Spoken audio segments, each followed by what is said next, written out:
é o Chile. O Banco Mundial alertou para o crescimento da pobreza no Chile em 2022.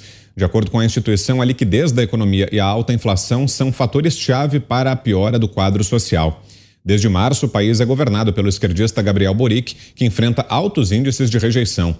O Banco Mundial estima um crescimento de 10,5% da pobreza e que esses níveis devem permanecer ao longo de 2023, sem retornar à situação anterior à pandemia. Ana. Vitor, eu vou copiar para o presidente Bolsonaro no debate, vou pedir que a nossa audiência deem um Google aí no Foro de São Paulo. O que é o Foro de São Paulo? Qual o projeto de poder nefasto do Foro de São Paulo, em que Lula é das principais cabeças, né, da organização aí, do movimento, e eles querem exatamente estabelecer as mesmas linhas ditatoriais de regimes totalitários na América Latina.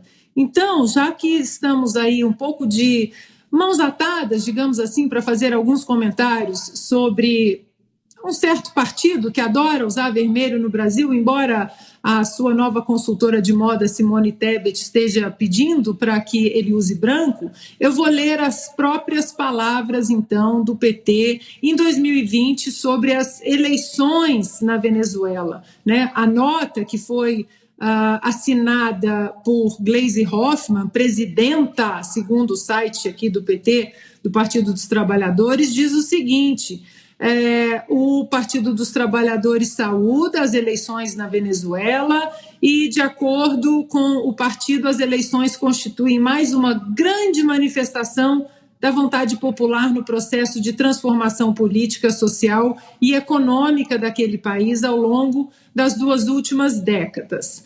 E aí a nota também afirma que as eleições são a resposta democrática a esta política de bloqueio, de embargo, né, que visa atingir o governo constitucional, tá, do país, mas tem como grande vítima o povo venezuelano, gravemente prejudicado no acesso a alimentos, medicamentos e outros direitos, não pelo regime totalitário, mas pelo embargo imperialista.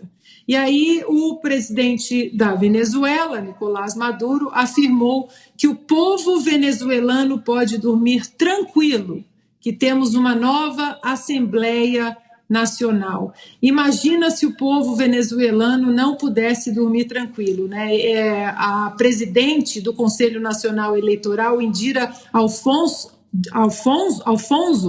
diz que venceu a paz na Venezuela. Basta olhar os números da última eleição presidencial aqui no Brasil, qual a porcentagem do presidente Jair Bolsonaro lá em cima, lá em Roraima. Foi quase 70%. O presidente Bolsonaro venceu exatamente porque lá o povo sabe e testemunha, os olhos não mentem, do que significa regimes totalitários. Você, Zé, 1 minuto e meio. Olha, o Brasil nem é o alvo principal ali dos refugiados da Venezuela, é o quinto. Em primeiro lugar vem a Colômbia, depois Peru, Chile, Equador e o Brasil quinto. A preferência deles, inclusive, barreira da língua, né? Preferem os países que têm a língua que falam espanhol. A situação de Roraima era muito grave. Inclusive, os senadores me relataram situações lá, assim, horrorosas. De uma população muito grande, numa cidade de 80 mil habitantes e que chegavam 30 mil refugiados venezuelanos. A ponto de a maternidade da cidade atender 80% de partos de venezuelanos, e isso provocou uma dificuldade muito grande social nas cidades fronteiriças ali. E o governo do presidente Jair Bolsonaro montou lá a Operação Acolhida, que foi muito bem feito o processo. Foi muito bem feito. E não é à toa que o presidente Jair Bolsonaro foi bem votado ali na fronteira, né? Esses são os dados. Aí vamos aos motivos. Como diz o Roberto, ninguém foge de fora para dentro do presídio, né? Nunca vi falar de alguém que fugiu para dentro do presídio por algum motivo. Então ninguém foge do Brasil para a Venezuela, que está em dificuldade, né? E o mais interessante é que eu converso aqui com pessoas que trabalham, inclusive, com inteligência, sobre informações da Venezuela.